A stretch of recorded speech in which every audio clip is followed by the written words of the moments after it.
Hey, Larken Rose here, and I thought it was high time I did a video about the questions to ask statists, anybody who advocates government of any variety, to demonstrate that they cannot be consistent even inside their own heads and believe in government. I know that sounds weird if you're not already familiar with this. These are the 5 questions I'm going to be including in my Government on Trial project, which is to be sent to 100, well, at this point we're probably going to send it to 200 political philosophy professors across the country. I'm going to put the link in the description to that project if you want to help support it. The more support we get, the more professors we can include. 5 very simple questions. You don't have to be a rocket scientist to comprehend these. However, no matter how many degrees or how many years of education you have, nobody can answer these simple questions without either contradicting themselves or giving up the belief in government. So here we go. Number 1, is there any means by which any number of individuals can delegate to someone else the moral right to do something which none of the individuals have the moral right to do themselves? And number 2 is related to that. Do those who wield political power, presidents, legislators, etc., have the moral right to do things which other people do not have the moral right to do? If so, from whom and how did they acquire such a right? Now, most people instinctively and obviously grasp that the answer is no, you can't give a right you don't have. But that logically means that those in government, like Congress, doesn't have the right to do anything that we don't have the right to do, because who had that right to give them? Nobody.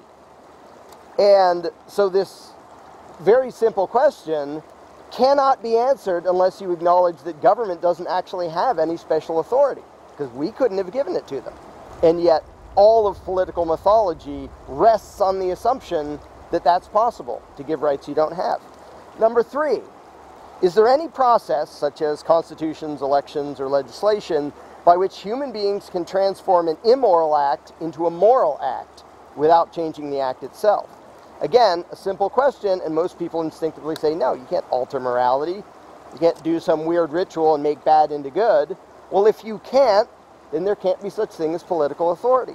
Number 4, when lawmakers and law enforcers use coercion and force in the name of law and government, do they bear the same responsibility for their actions that anyone else would who did the same thing on his own? Nazis at Nuremberg, we were just following orders. Or any cop in the US, hey, I don't make the law, I just enforce it. Does that make it okay? Does legislation make it okay to do things which would be bad if anyone else did them? Simple questions, simple concepts. You won't hear them discussed in the mainstream media or in most of academia, which is why I'm doing the Government on Trial project. Last but not least, number 5, when there's a conflict between an individual's own moral conscience and the commands of a political authority, is the individual morally obligated to do what he personally views as wrong in order to obey the law? Again, it's a simple question, and most people would say, well, you can't be obligated to do the wrong thing, which is the obvious answer. However, if you can't be obligated to disobey your own conscience, there cannot be such thing as an external authority that you have an obligation to obey, that outranks your conscience. Feel free to try out these questions on anybody. It doesn't have to be a philosophy professor. Anybody can comprehend the concepts, and nobody who believes in government can consistently and coherently and rationally answer the questions.